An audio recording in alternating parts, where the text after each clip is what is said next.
Paris has made its latest move in the political gambit over the Syrian crisis. French President Francois Hollande has called on Syria's opposition to form a provisional government, saying France won't hesitate to recognize it. Our correspondent Tesa Arcilla reports on what this means for the conflict. Now, French President Francois Hollande had issued a statement with several points when it comes to Syria.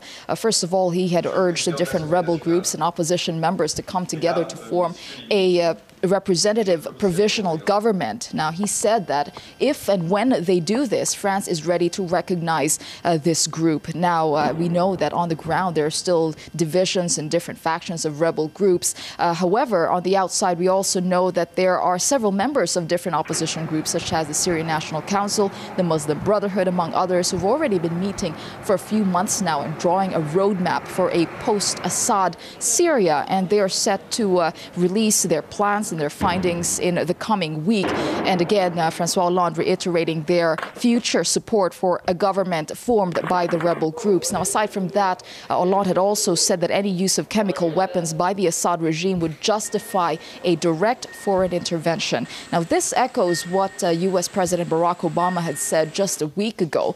And also, Hollande says he's looking at creating buffer zones within Syria. Now, this is to follow on the idea that Turkey had pushed forward to manage the increasing number of refugees flowing into neighboring countries. We've already seen some conflict in the neighboring Lebanon. However, any humanitarian buffer zone that they're calling it would involve some sort of military operation or military involvement, which they say is in order to safeguard the safety of civilians. However, listening to all this rhetoric, especially coming from Francois Hollande, this does echo and is reminiscent of what his predecessor, Nicolas Sarkozy, had said just a year ago with regard to Syria, also before that with regard to Libya. We see from the rhetoric and from the moves, the actions of the Western leaders as well as their allies, that it is clear that they do want to get involved in the Syrian crisis one way or another, in one capacity or another, be that a military involvement as well.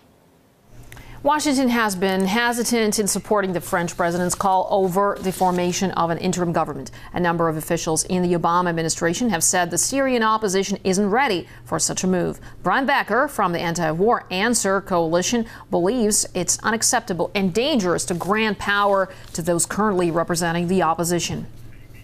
It's very odd and ironic, in fact, completely hypocritical to have the French government saying to the Syrian opposition, you form a government and we'll recognize you. I mean, that's just a script from the good old days when the colonial powers operated through proxies. There was an opposition, a big opposition to the Assad government in Syria that was against violence, against civil war, and particularly against foreign intervention.